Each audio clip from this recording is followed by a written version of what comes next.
करें तो Rao Inderjit actually Congress party 2013 में बीजेपी में शामिल होते हैं और उनके आने के बाद लगातार बीजेपी की जो बेहतरी है वो होती चली गई। आप देखिए 2014 में भी बीजेपी सरकार में आती है, 19 में भी आती है और अब 24 में भी आ जाती है। 24 में आती है तब तुरंत कह सकते हैं इंद्रजीत ये कहते हुए नजर आते हैं राव इंद्रजीत की भाई ये जो सरकारें बन रही हैं बीजेपी की, ये दक्षिण जो हरियाणा है उसकी।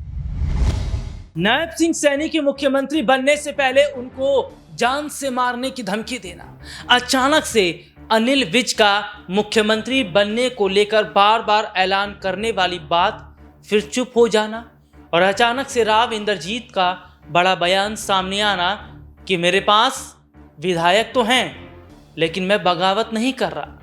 आखिरकार हरियाणा में बीजेपी के अंदर चल क्या रहा है और क्या वाकई बहुत बड़ा हरियाणा में बीजेपी के अंदर कुछ होने वाला है? क्योंकि अनिल विज की खामोशी बहुत कुछ कह रही है, लेकिन राव इंद्रजीत के पास 9 विधायक हैं और ये विधायक क्या अपने विधायकों को लेकर कांग्रेस की तरफ चले जाएंगे। और राव इंद्रजीत का ऐसे समय में बयान सामने आया है जब नायब सिंह सैनी को जान से मारने की धमकी दी गई। उनका कहना है कि मुझे मुख्यमंत्री अभी नहीं बनना है और जो पार्टी फैसला करेगी वही होगा। हालांकि इन मुद्दों को कहीं ना कहीं बीजेपी दबाने की कोशिश तो कर रही है, जो आवाज सीएम चेहरे को लेकर उठ रही थी, लेकिन क्या वाकई ऐसा हो पाएगा? और आखिरकार क्यों नायब सैनी के दुश्मन बन रहे हैं एक के बाद एक कई बड़े बड़े लोग? हालांकि पुलिस ने उस शख्स को गिरफ्तार कर लिया है, लेकिन नायब सिंह सैनी के मुख्यमंत्री बनने से दिक्कत किसको है? क्या इनके अपने ही नेताओं को दिक्कत है क्योंकि इन्हें मौका नहीं दिया जा रहा? पार्टी में सीनियर लीडर हूं, ये अनिल विज का कहना था कि मैं पार्टी में सीनियर लीडर हूं और पार्टी के लोग भी चाहते हैं मैं सीएम बनूं। राव इंद्रजीत अहिर बेल्ट जिन्होंने मजबूत किया और ये हरियाणा चुनाव में देखने को भी मिला, और सबसे बड़ी बात विधायक भी इनके अच्छे खासे हैं, तो ये भी चाहेंगे मुख्यमंत्री बनना, ये भी नायब सैनी से नाराज हैं। और इसी मुद्दे पर हम बातचीत करने के लिए मौजूद हैं। हमारे खास सहयोगी अमन सर हमारे साथ मौजूद है और प्रोग्राम की शुरुआत हम कर चुके हैं। नमस्कार, मैं हूं राहुल शर्मा और आप देख रहे हैं हमारा खास प्रोग्राम और प्रोग्राम की शुरुआत सीएम चेहरे को लेकर। चलते हैं सर के पास। सर, बहुत बड़ी खबर निकल कर हरियाणा से सामने आई।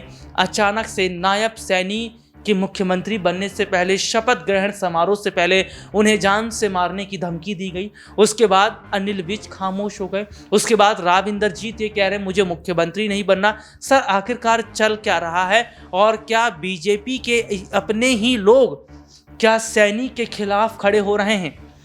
देखिए, बिल्कुल कहा भी जाता है कि अभी अपने दुश्मन को शक की निगाहों से न देख, तेरा जो कातिल है वो तेरा अपना भी हो सकता है। यानी कि जो अपनात है, जो अपनापन है, जो अपनी पार्टी है, अपने नेता हैं, अपने लोग हैं, आप ही देखा जाता है अक्सर कि वही सबसे अधिक आपके दुश्मन बनते हुए नजर आते हैं। आप देखिए, जैसे ही बीजेपी चुनाव जीतती है तुरंत यहाँ पर 3-4 नाम निकल कर सामने आ जाते हैं। इसमें नायब सिंह सैनी के अलावा आप देखिए अनिल विज कहते हुए नजर आते हैं कि अगर मैं मुख्यमंत्री बनता हूँ तो राज्य की सूरत बदलता हुआ नजर आऊँगा।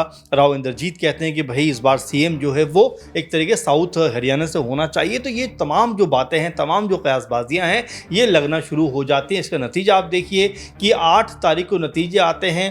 कहा जाता है कि भाई 12 तारीख को हम जो है अनाउंसमेंट, जो सीएम पद की शपथ अपने मुख्यमंत्री को दिलाएंगे और लगभग 12 तारीख का कार्यक्रम तय हो जाता है। लेकिन 12 का जो कार्यक्रम था वो 15 में खिसक जाता है कि भाई दशहरे के बाद करेंगे। अब कल ये खबर आती है कि भाई दशहरा नहीं, 17 तारीख में हम ये कह सकते हैं, 15 तारीख के बाद 17 में हम ये अब शपथ ग्रहण समारोह करेंगे। तो जिस तरह से ये चीज़ें बढ़ रही हैं, बताता है कि बीजेपी के नेताओं के अंदर जो असंतोष है वो अब निकल कर सामने आ रहा है। लगातार आपस में तालमेल है वो बिगड़ता हुआ दिखाई दे रहा है। और इस बीच नायब सिंह सैनी को जिस तरह से जान से मारने की धमकी दी गई, हालांकि उस अजमेर नाम का व्यक्ति, उसको गिरफ्तार भी किया गया है, लेकिन सबसे बड़ी बात कि आखिर ये सब करा कौन रहा है? क्या नायब सिंह सैनी को डराने का प्रयास किया जा रहा है कि भाई अपने आप डर के पीछे हट जाएं कि भाई मुझे धमकी मिल रही है, या उनको धमकाया जा रहा है कि अगर आप नहीं हटे तो आपकी मुश्किलें हम आने वाले दिनों में बढ़ा देंगे? अब ये कौन बढ़ा रहा है ये नहीं कह सकते, लेकिन देखिए जिस तरह से पूरा खेल दिखाई पड़ता है इसमें ये नज़र आता है कि अपनी ही पार्टी के लोग जिस तरह से आपस में तनातनी का माहौल दिखा रहे हैं, आपस में एक दूसरे के साथ में तालमेल नहीं बैठा पा रहे हैं, तो ये कई तरह के सवाल खड़े करता है कि क्या ये आपस का ही कोई खेल है या वाकई में नायब सिंह सैनी को कोई धमकी दे रहा है या कोई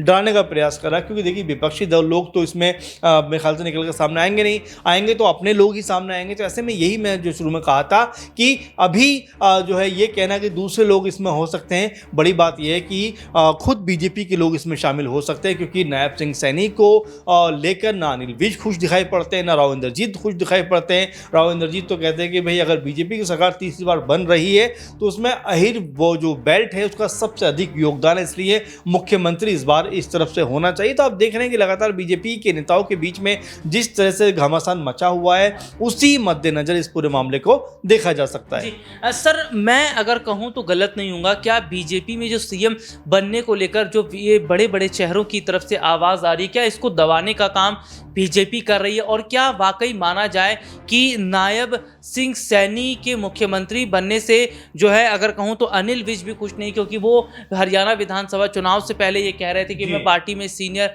लीडर हूं, सीनियर नेता हूं, मुझे विधायक बनना चाहिए। और इसके अलावा राव इंद्रजीत जो है, जैसा कि आप अहिर बेल्ट की बात कर रहे थे, उसका बहुत बड़ा प्रभाव हरियाणा के विधानसभा चुनाव में देखने को मिला।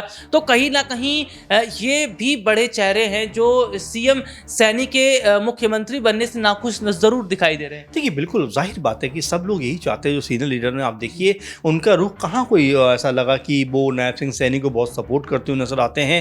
अगर आपको याद हो कि जब पूरी तरह से बीजेपी के अंदर बिखराव नजर आ रहा था हरियाणा के अंदर, उस वक्त नायब सिंह सैनी का नाम निकल कर आता है, खट्टर जी इस्तीफा देकर चले जाते हैं, नायब सिंह सैनी कह सकते हैं कि मुख्यमंत्री बनते हैं। उस मीटिंग में बाकायदा अनिल विज मौजूद होते हैं, अनिल विज इतना गुस्सा करते हैं कि वापस अपने घर चले जाते हैं और उनको मनाने के लिए बाद में नायब सिंह सैनी भी उनके घर पहुंचते हैं। तो ये पहले से ही देखा जा रहा है कि जो हसरतें हैं मन की, जो एक तरीके से जो चाहत है कि भाई हमें भी सीएम बनना चाहिए, वो मरी नहीं है, अभी भी जिंदा है। और ये बात का जो उदाहरण है बार बार हमें देखने को सुनने को मिल रहा है, चाहे वो अनिल विज हो। अनिल विज जिस तरह से अपना रुख दिखाते हैं, जिस तरह से अपने आप को पेश करते हैं, लगता है कि उनसे बड़ा लीडर बीजेपी का हरियाणा के अंदर दूसरा कोई है नहीं, इसीलिए वो बारंबार अपने आप को ज़्यादा मजबूत, ज़्यादा ताकतवर तरीके से पेश करते हैं। वही राव इंद्रजीत की बात करें तो राव इंद्रजीत एक्चुअली कांग्रेस पार्टी 2013 में बीजेपी में शामिल होते हैं और उनके आने के बाद लगातार बीजेपी की जो बेहतरी है वो होती चली गई। आप देखिए 2014 में भी बीजेपी सरकार में आती है, 19 में भी आती है और अब 24 में भी आ जाती है। 24 में आती है तब तुरंत कह सकते हैं इंद्रजीत ये कहते हुए नजर आते हैं राव इंद्रजीत की भाई ये जो सरकारें बन रही हैं बीजेपी की, ये दक्षिण जो हरियाणा है उसकी वजह से बन रही हैं, क्योंकि दक्षिण हरियाणा में आप देखिए कि यहाँ पर तकरीबन आप मान के चलें कि जो 28 सीटें आती हैं उसमें से 23 सीटों पर यहाँ बीजेपी को जीत मिलती है। और जो अहिरवाल हम जो बेल्ट की बात कर रहे हैं वहाँ पर लगभग 11 सीटें आती हैं, उसमें 10 सीटें बीजेपी को मिल जाती है। तो जो वाजिब सवाल रख रहे हैं कि भाई हमेशा हम आपको जीत दिला रहे हैं, हमेशा हम आपको बढ़त दिला रहे हैं, लेकिन उसके बावजूद भी अगर आप हरियाणा को दरकिनार करोगे तो इसका खामियाजा आपको भुगतना पड़ेगा। इसीलिए लगातार इस बात को लेकर चर्चा है कि नायब सिंह सैनी को कह सकते हैं कि उसको लेकर कोई भी बीजेपी के नेता बहुत खुश नहीं है, बहुत ज़्यादा ऐसा उत्साह का जो माहौल होना चाहिए वो नज़र नहीं आता और बारंबार इस तरह की बातें कही जा रही हैं। और कुछ नहीं मिला तो कम से कम धमकी के सहारे को डराने का प्रयास किया जा रहा है। लेकिन जिस तरह से नायब सिंह सैनी ने कह सकते हैं जिम्मेदारी संभाली थी वो भी बड़ी बात थी, क्योंकि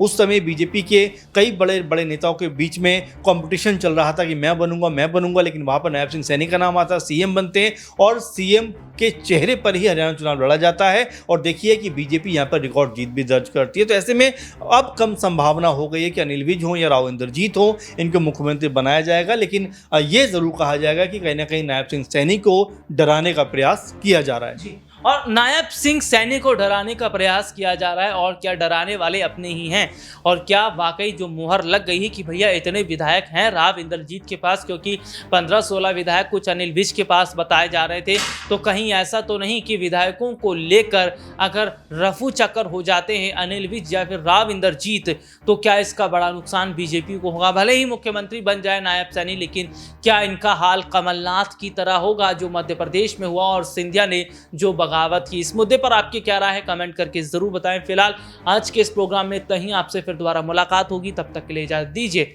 नमस्कार।